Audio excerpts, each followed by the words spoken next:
Let's get into the news. At PR Newswire, survey, Americans fear we're heading for a 2008 recession or worse.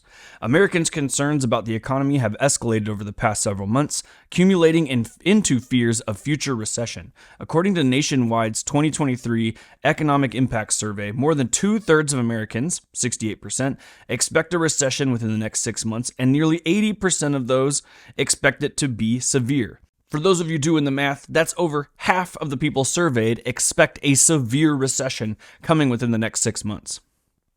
About 2/3 of respondents believe a recession will be as severe or worse than the 2007-2009 Great Recession.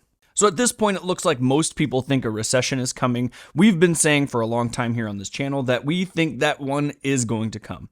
We printed off epic tons of money during the pandemic. As a country, we restricted the economy down, so we had a lot of cash, not very much supply, which caused inflation to go crazy. And that would cause economic problems into itself, except for that in order to keep the economy from falling, the government kept printing and handing out money to help people. In fact, Gavin Newsom was saying they're going to hand out inflation relief checks, as if that makes any sense at all. And we've also played clips of the Federal Reserve talking about how they intend to cause a recession. So while Congress is printing money to try and stop one, the Federal Reserve is raising interest rates to kind of create one. And their ultimate goal is to cause a system that kind of levels out, and hopefully we can do that in a way where we just don't crash. Like maybe it's a slow decline and then we can kind of come back up and we'll see what happens. Further information is showing us from PR Newswire as well, 40% of insured drivers in the US are stressed out about affording their car insurance. So combined with the fact that most people now think a recession is coming, a huge number of people, almost 50%, 40% is pretty significant, are scared they may not be able to pay for their car insurance. And that's going to be tremendously damaging to these people if a recession does come. So what can we do about it? Well, we've been talking on this channel on what we can do, and it all started with the TikTok videos about quiet quitting. Now isn't the time for that. It's real easy to be privileged and expect a lot of stuff when the economy is working well and you can make demands because people are looking for employees. But when this whole thing switches around and companies lay people off, we saw huge layoffs with the tech companies, you're going to want to be the one who keeps their job. And secondarily, you want to be the one who is investing over this recession. So keeping your job and then investing is going to put you in a good position when we come out of this. Your investments are going to take off. And that same principle works with your job as well. If companies start to expand, the people who are great that stuck around during the recession, that showed their values, are going to be the ones who start getting promoted. During this recession is not the time to start quiet quitting. It's the time to buckle down, work harder, show you're the one who the company needs to keep so that you can come out the other side wealthy. Our next article by PR Newswire as well is gold mining industry booms as investors seek safe haven amid market volatility. So this is just another sign that investors are starting to agree with what most people are saying inside of that original poll, that we're going to see a tremendous recession. And people start looking at gold. In this case, it's gold mining. So you can buy bonds or investment stocks into gold mining endeavors, people actually mining for gold, because that's another way to get gold. You don't necessarily have to buy it. You can mine for it. In fact, I actually own a gold mining bond, or part of a gold mining bond. I own a piece of a bond for a gold mine.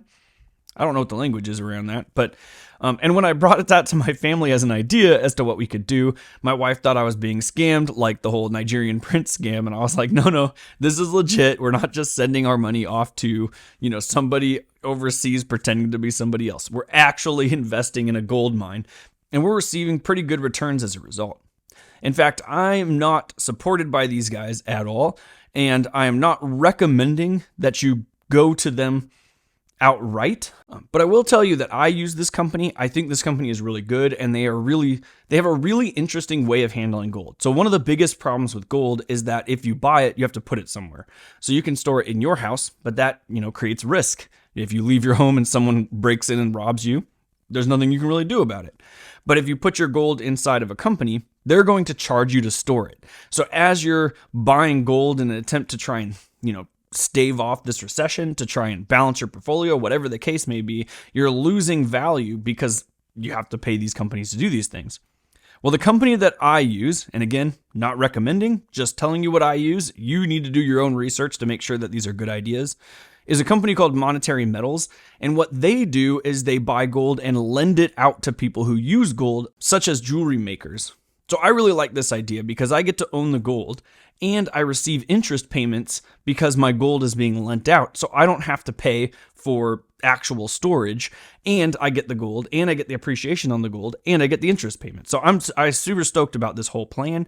It's the company that I went through. I use a very small amount of my portfolio on gold and even a smaller amount in this particular company. Use that information as you wish. I'm not getting paid by them. I just think it's a really cool product that they offer and I'm involved in it myself. So what's going on with the debt ceiling stuff? So we still haven't hit a resolution around the debt ceiling. If you remember last week, Janet Yellen was saying we might have to do some extreme measures when we hit the beginning of June because that's when our debts are going to be due. So people in Congress are demanding the president use the 14th Amendment of the Constitution in order to try and solve this debt ceiling problem.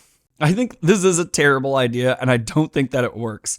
And there's like experts in the news trying to explain how this would work, and I think it's terrible logic, and the arguments are just straight garbage. If it was that easy, we wouldn't have shut the government down in the past when we had debt ceiling disagreements. The president could have just stepped in and been like, 14th Amendment, and raised the debt ceiling on their own. Or why even have a debt ceiling debate at all if the president can just be like, increase the debt ceiling, increase the debt ceiling. So to say that the 14th Amendment gives the president the power to do that is kind of nuts. Secondarily, the Constitution gives the authority of the budgeting to Congress, not to the president. So there's other parts of the Constitution that say that this wouldn't work either. But one of our best friends, Elizabeth Warren, our favorite senator, Elizabeth Warren says, the Republicans are holding our economy hostage, as if it doesn't take two groups to not be able to communicate with each other. It's like each party does this, right? The Republicans are like, they don't agree with us, so it's their fault. And the Democrats are like, they don't agree with us, so it's their fault. But people buy it. People eat that stuff up. And pushing cuts will throw nearly 800,000 Americans out of work. I'm assuming she means government jobs, which I gotta be honest, I don't care. President Biden should be prepared to exercise his authority under the 14th Amendment so the U.S. can continue to pay its bills. I mean, all right. So let's look at the language of the 14th Amendment real quick. It says, the validity of the public debt of the United States, authorized by law, including debts incurred for payments of pensions and bounties for services in suppressing insurrection or rebellion, shall not be questioned. If that sounds interesting, it's because the 14th Amendment was the amendment that freed the slaves after the Civil War. And what it's saying here is that any debt used in order to fight that war, to free the slaves, in order to push down the rebellion, that's the insurrection and rebellion part, is actual debt in the United States. Like the United States can't be like, hey, we don't want to deal with that debt. You have to accept that that debt is now a part of the United States, which most people I think do. That's just a clarifying statement. It's like a beginning statement to say of course, the United States will pay its debts. The problem is there was a lot of debate over the debts created by the Confederacy and should the United States pay the debts of the Confederacy, which wouldn't make sense. The problem is those states are now incorporated back into the United States.